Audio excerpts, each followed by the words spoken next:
This program is suitable for general viewing.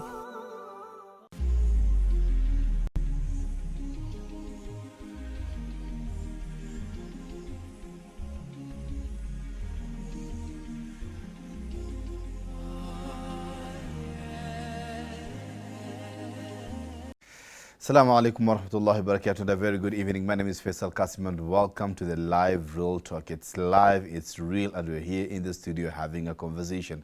Topics that are interesting, not just to you, but again to the future generations as well. That's why we're here every single Thursday from 8:15 p.m. to 9 p.m. to bring you just that. Now, again, a lot is continuing to develop in this country today. Yesterday, the president came out and announced the other set of cabinet nominees. We're still waiting for the last shot, which includes the Attorney General. But this is not the topic of the conversation tonight. We are talking about Adopt a Patient. This is a project by one amazing lady. She has been awarded twice. She has been recognized several times. She is the highest blood donor, actually female blood donor in this part of the world. Her name is Aisha Dafala, who is also the Cancer Goodwill Ambassador in Kenya. Assalamu alaikum wa rahmatullahi wa barakatuh, Aisha. Wa alaikum salam wa rahmatullahi ta'ala wa barakatuh. Alhamdulillah, I'm good. MashaAllah. You're definitely not a Gen Z, right? No, I'm not.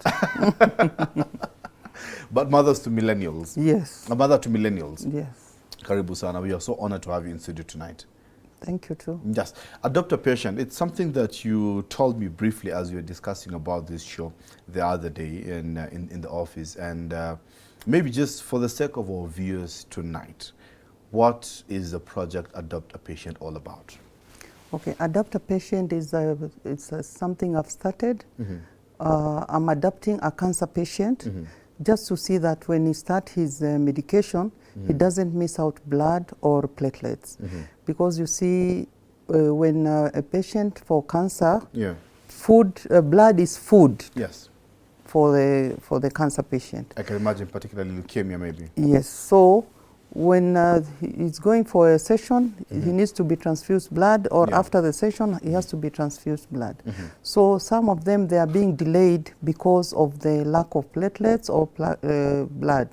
So I make sure I adapt a patient just to see he doesn't miss out his or her procedures. Is it just a cancer patient or? No, we have cancer, we have different cancers, and also we have sickle cell.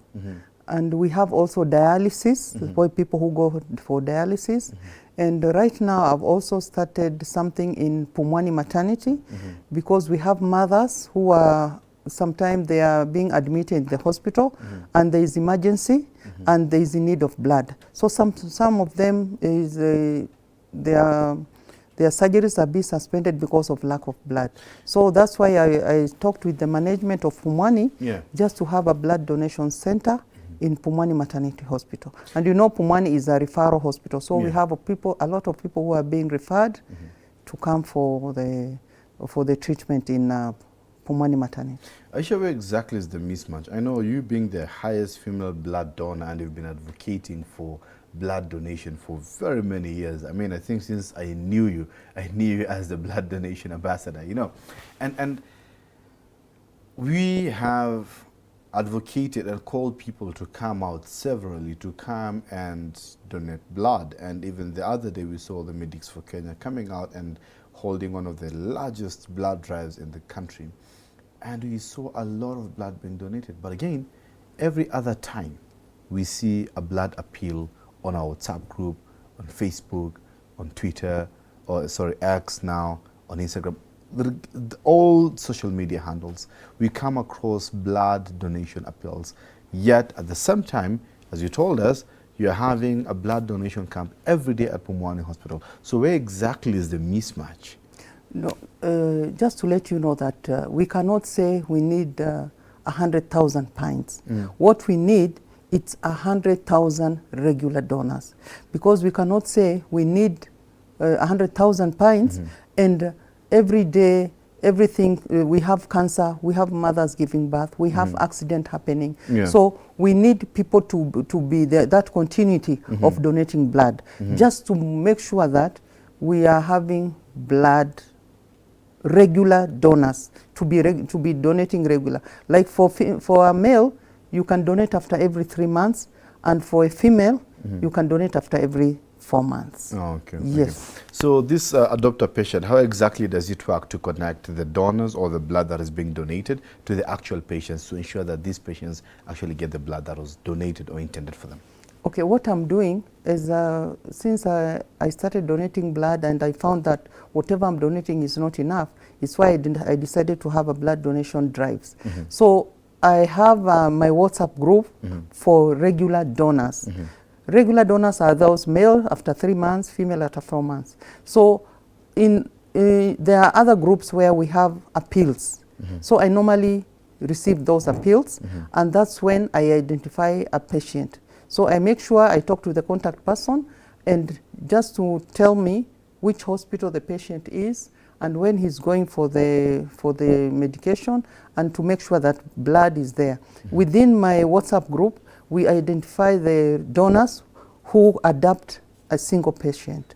But sometimes it's unfortunate, we adopt a patient, but after some months, the patient passes on. But at least we've done our part. Yes. Am I hearing you say then, as adopt a patient project, or you come in to play the coordination role, whereby you have a database of patients who need blood or platelets, and at the same time you have a group of regular donors? Yes. What I started, when I started organizing blood donation, I talked to the donor just to be a repeated donor. So when he or she accepts, I have my WhatsApp group where I add. And when there's an appeal of blood, we just know who is due to donate, and he goes donates for the patient. And right now, I'm also identifying a platelets donor, because platelets you can donate after every 2 weeks. Blood you can donate after every 3 months or 4 months. So I make sure we have a platelets donor who can donate for a cancer patient or for a mother. But you know, for a mother it's just a period, but a cancer, it's a lifetime. So we deal with the patient until when we are told blood, He's recovered. Yes, he has recovered, or some succumb due to the Have you had any success stories since you started this project? Yes, I have. Tell us about I have, he's called Mr. Victor Sirengo. Mr. Sirengo, we've been donating platelets for him. And you see, beside having the blood donation ambassador, I was appointed as a goodwill ambassador because for the way I organize blood donation for cancer patient. So I'm also supposed to do some early screening for cancer. So good enough for Victor, it was early. It was detected early, and we managed to donate platelets for him. Until now, he has finished his chemo and radio. That's a success. In fact, I have 3 different successful stories. And also there is another lady who had a cervical. He was detected early, and at least now he finished all his session. And also we have a child who was born with a tumor. So till now, at least, he's not better, but at least he's better, but he has not finished his sessions. Yes. But again, you constantly do donate blood. Yes, yes. Wow, wow. What are some of the challenges that you've experienced throughout this process or throughout this journey as you've started the Adopt a Patient campaign, and when you've been trying to, push for people to come out and donate blood? What are some of the challenges? Sometimes the challenge I get when I try and organize the donors, the regular donors to go to donate, it tells me, okay, I'm due, but I don't have fare to reach there. So sometimes I have to sacrifice. I give the fare just to make sure that he or she donates the blood. And also sometimes we have challenges. We have the platelets kits they're kits. They're very expensive kits. Sometimes we have shortage. When we want to donate the platelets, the kits are not there. And you see, in private hospital, it's very, very expensive.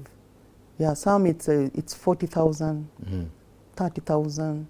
So sometimes it's a challenge for me. I work with the government, the Kenya National Blood Transfusion, where I normally send my donors to go and donate there. Interesting, because yeah, I was just about to ask you then, because if you're telling me you are lacking, for example, the kits, yes, the platelet kits, right? Then the question that lingered in my head, healthcare is one of key government's functions. Yes.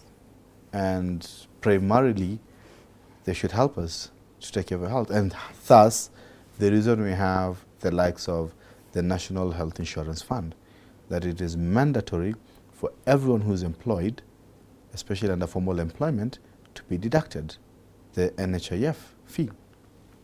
In that regard, having understood that healthcare is one of government's key function, any government for that matter, then what support are they giving you for you to help them achieve their mandate or carry out their mandate?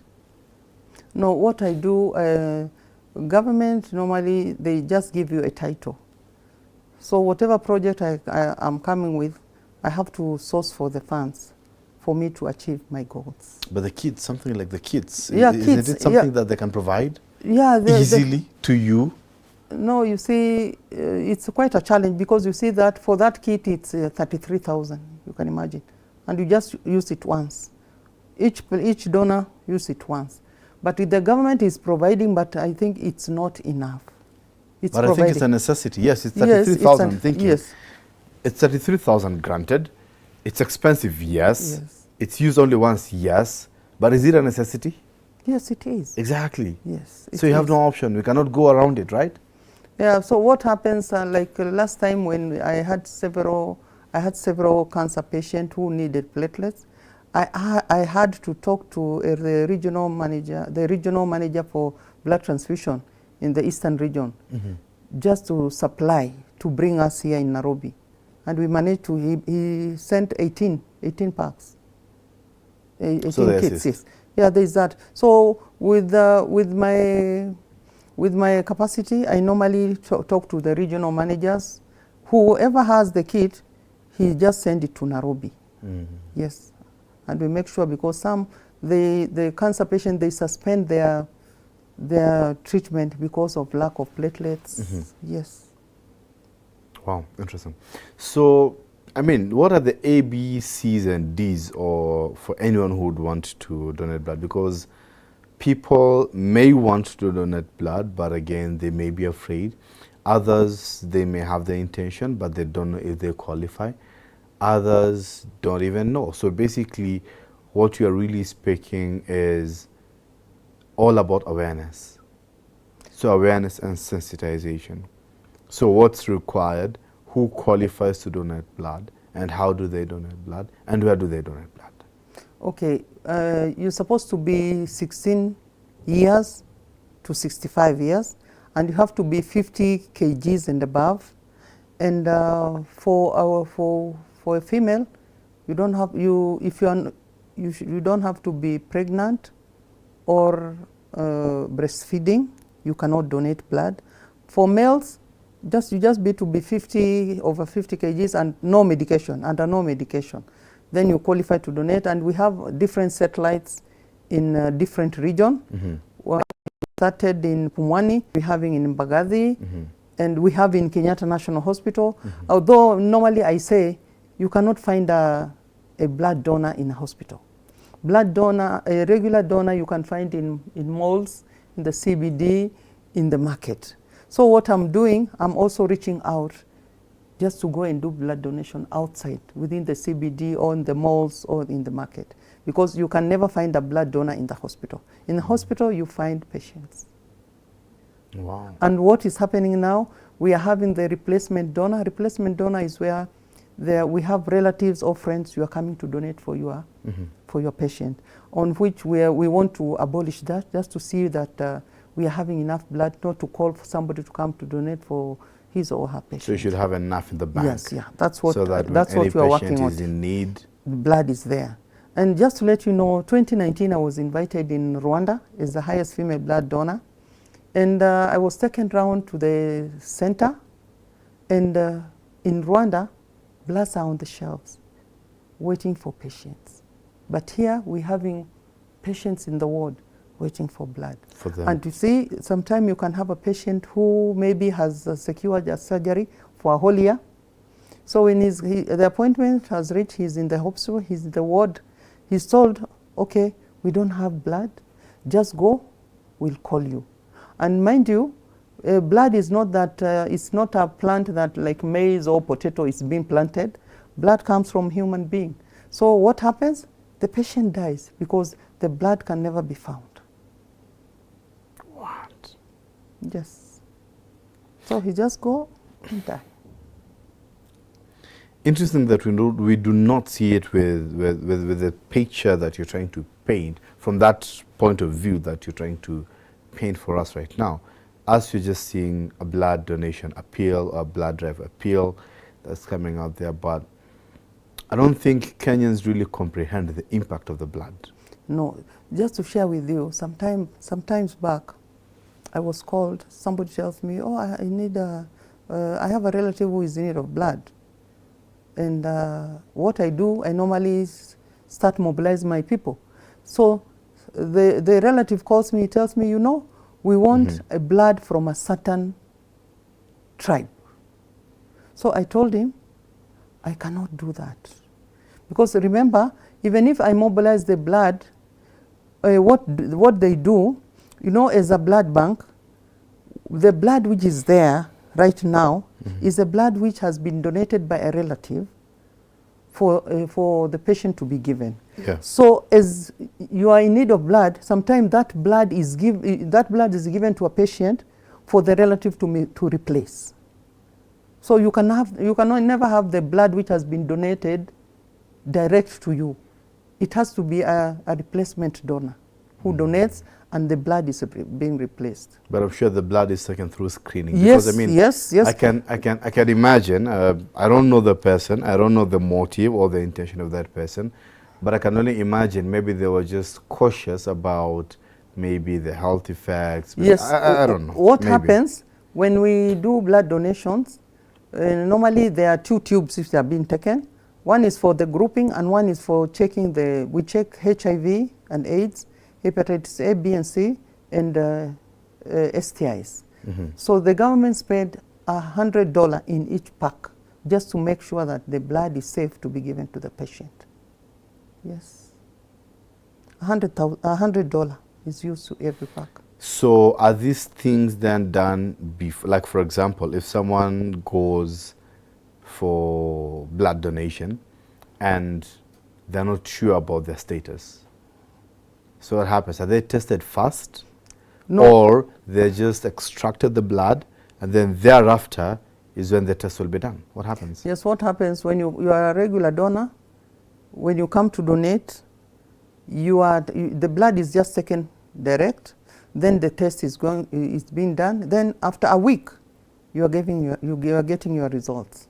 So that's why normally I say, I want when a regular donor is going for a blood donation, he's very sure that the blood is safe for it to be given to a patient.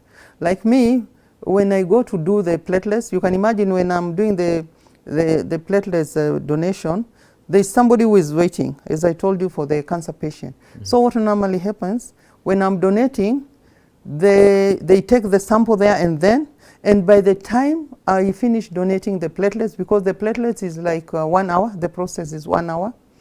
By the time I finish donating blood, the platelets, somebody takes the platelets to the patient direct, because within that 1 hour it has been tested that it is safe to be given to a patient.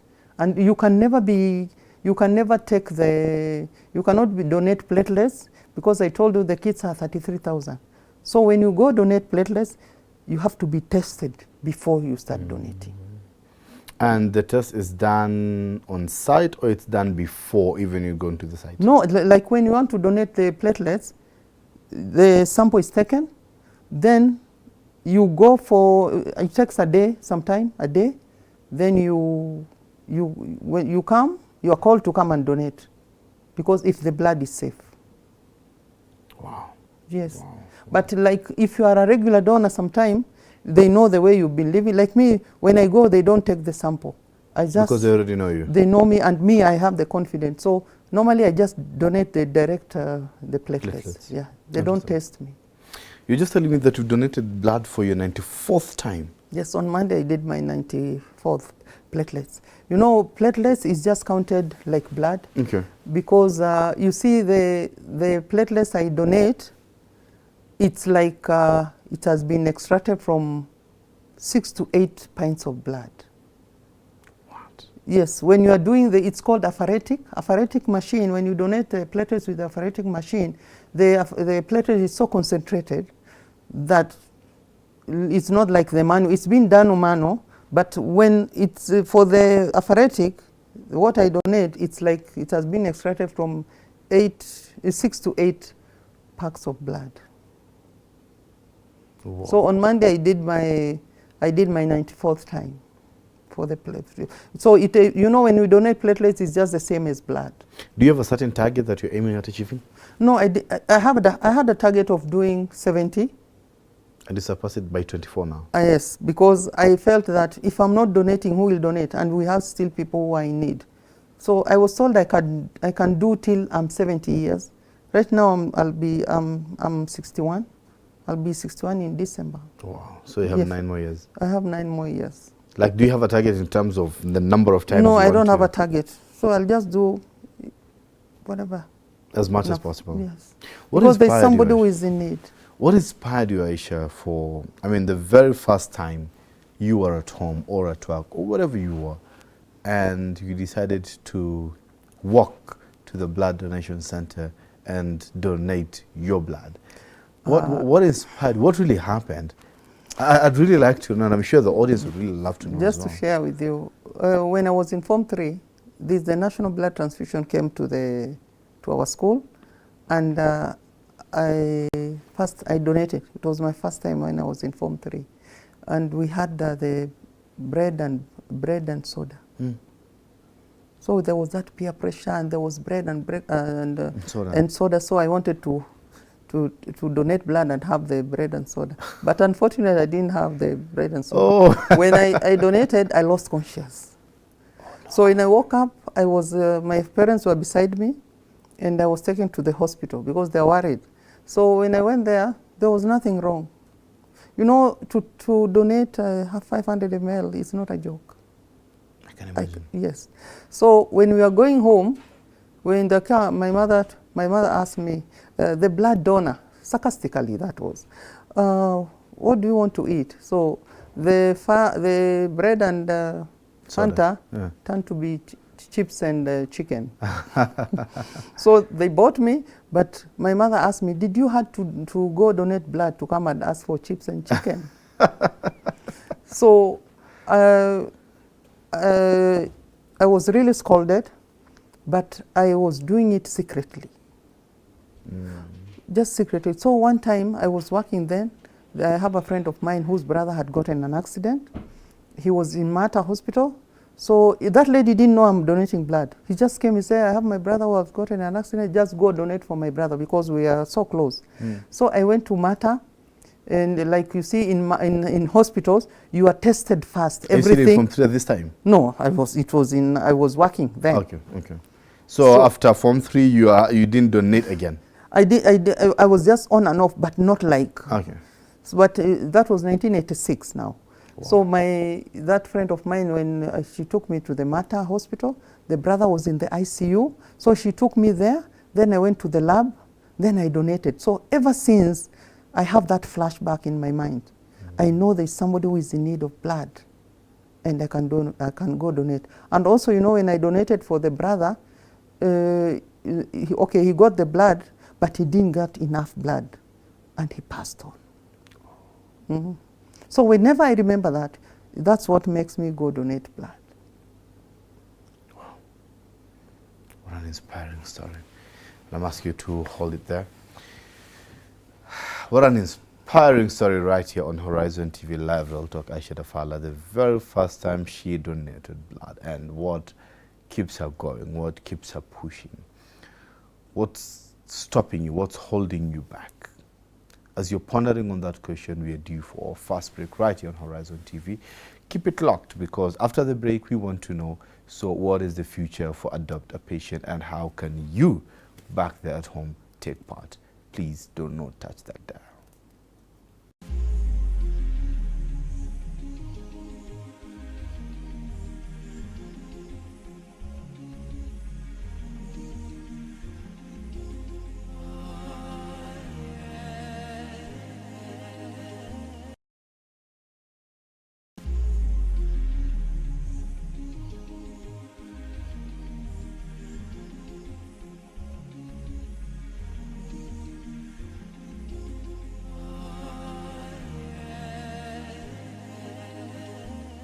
Assalamu alaikum wa rahmatullahi wa barakatuh. Welcome back to Live Real Talk. I mean, after that inspiring story of Aisha Dafala about the very first time she donated blood, and of course what keeps her moving, I am so moved, I am so touched that I want to walk out of here right now and go all the way to whatever facility or center they're having to go and donate blood, because as she said, as you're keeping the blood in your body, someone else is wailing, hoping that you will get out of your comfort zone, office, home, or whatever, to at least help that person who is waiting for that blood.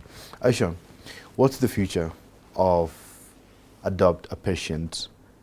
You have started this initiative, you need blood, and you said you need 100,000 regular donors. So far, how many do you have? I have 6,000. 6,000? Yes, I have 6,000. So you need 94,000 more? Yes. I have 6,000 so far. Okay, so this 94,000 who are watching right there back at home, and they need to take part in this project or initiative, where do they find you? How do they get started? How do they get in touch? What do they do? What do they need to do? So for the Adopt a Patient, what I want to do, in fact, I've started outreach, blood donation outside. I want to go, in fact, the whole country, because we have 47 counties, and we have challenges. In fact, the whole country, we have a challenge of not sufficient of blood. So I want to do blood donations at least regularly, at least weekly. I do blood donation because we want to have regular donors. And some of them, when you get them, they've donated. When you talk to them, they say, you know, we need something like this just to be donating, because sometimes we want to donate and we don't know where to donate or how to donate. So I want to see, like now I'm having a blood donation at Kenya National Archives. I started it today, and we want to see that we have donors, because as I told you earlier, we don't find the donors in hospitals. We find them in CBDs or in markets. So I want to see that at least like archives, every third week of the month, I'm there for the whole 5 days, just to have people donating blood. And let me tell you, sometimes you don't need 1,000 people. Just, you know, it's told 1,000 miles starts with one step. Yes. 1,000 miles, yeah. Yes. So I'm hoping just to be doing the blood donation regularly, and that's where we'll get we have regular blood donors, and we'll have at least our blood banks being improved with the bloods we have. So are you working with, for example, the Kenya Blood Transfusion Unit in terms of whatever donors that they have in their database? Do you cross-check? Do you share details and all that? Now, yes, we work together, but you know the mandate of the Kenya National Blood Transfusion, they are the ones who come and collect the blood. But me, I want to have my own data where I know who to get and we have a problem of negatives. O negative, the negatives. So I also want to have the database for the negatives, just to see if I have a patient who is in need of negative. We have that network, and we see that they are coming up to donate. And you see, we need a lot of awareness awareness of blood transfusion, because some people, they just, I don't know what is that. Some of them are ignorant. Like yesterday, I could share with you, when I was in Pumwani, there's somebody who came to donate for the wife. The wife is supposed to go for surgery. So, you know, you talk to them, some of them, they don't understand. So when you talk to them, you say, oh, my wife has told me that blood is needed. We tell him, okay, it is you who is supposed to donate. So how do I donate? So just to convince him. But when he was donating, he was telling us, no, whatever I've donated is enough. But it was not enough, you know. He said, you're getting a lot of blood from me. So we told him, that pack has to be filled. He said, no, I wish I could pay the money. So in fact, I got furious. I asked him, where do you pay the money? And where is the blood? I told him, even if you have 1,000,000 shillings, you can never have blood. Blood comes from human beings. You don't buy it. You don't buy. So you see, we have people, ignorance, some of them, the understanding is very minimal. Even to make them understand, it is very, very difficult. So also I'm urging, we do a lot of awareness on blood donation, because people don't know. And you see also sometimes somebody calls you, tells me, oh, I have a patient who is in need of blood. So I ask them, where do I get the blood? Blood comes from human beings. And you see, if you have a relative also, you want to ensure that these relatives, when you see you have a patient, or also I also have another project I want to start. Immediately you get married, you start donating blood. Because by the time your wife gets pregnant after 9 months, at least you have donated 2 or 3 times. Yes, because you don't know when your wife is expectant, you don't know what will happen. And the blood is in need. So also, just to encourage these youth to have that routine of blood donating. Wow. I mean, powerful ideas, amazing, great. I'm already going into this utopic world where everything is perfect and we have at least 100,000 blood extra every day. Regular. And just to share with you about the 100,000 regular donors that they'll donate 3 times a year. That will be 300,000. And you see, 1 pack of blood saves 3 to 4 lives. So you'll say we'll have 100 or 1.2 people, lives being saved. Because according to the WHO, the country has to have like 1%. Like now we are 56 million. 56 million. So we need 506,000 regular donors. So it will help if they donate 3 times. Yeah, 3 times. So, but now we are having 200 and something, 250. Which is not enough. We'll get there. We will honestly get there. So where do people get you? How do they get in touch? I'm doing, I have an organization called Blood Donor Champion Network, where I'm doing my initiative I'm doing. And normally I work with the Kenya National Blood Transfusion. And can I share my phone number? Please, sure. Yes. If you're okay, if you're comfortable. Yes, I'm comfortable. I have my phone number, 0742 470 330. Because you see, I called somebody who is interested, or somebody who have done an appeal and have supported him or her. Sometimes he organizes blood donation during a birthday. Like now on 31st, I'm having a birthday for a lady who I supported with blood. So the girl is 4 years, and during that for the 4-year birthday for that girl, we are organizing a blood donation on that day. Wow. And also for churches, a different occasion. Somebody just organize a blood donation and calls me to come and collect blood.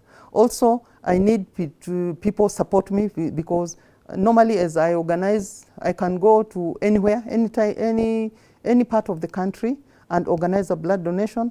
And Kenya National Blood Transfusion are the only who have given that mandate to come and bleed the blood from the body. Yes. Nice. What's your number again? 07? 0742 470 330. Wow. Thanks so much, Aisha Dafala. We really do wish you all the best in your endeavor. We wish you success in this journey, that you get to get the 100,000 regular donors as fast as possible. And for you, something else I wanted to share. Yes. I want to tell my fellow women that we are the most strong because we see our children, our husbands, our parents, our siblings dying. So we are the most strong.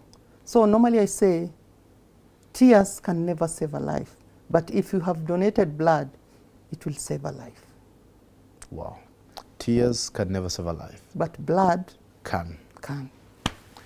And that's how we wrap up the show here tonight, guys. I mean, as I said, we need to be part of the statistic, part of the people who are going to form that 1% as per the WHO's regulation, or at least advisory. Guys, come on, please. Let's go outside there. Let's go and save lives. Let us go and donate blood. My name is Faisal Kassim, and I'm inspired. I'm moved. Tears will never save a life, but blood can. So let's go outside there and donate blood. My name is Faisal Kassim. See you next week, same place, same time. Assalamu alaikum wa rahmatullahi wa barakatuh.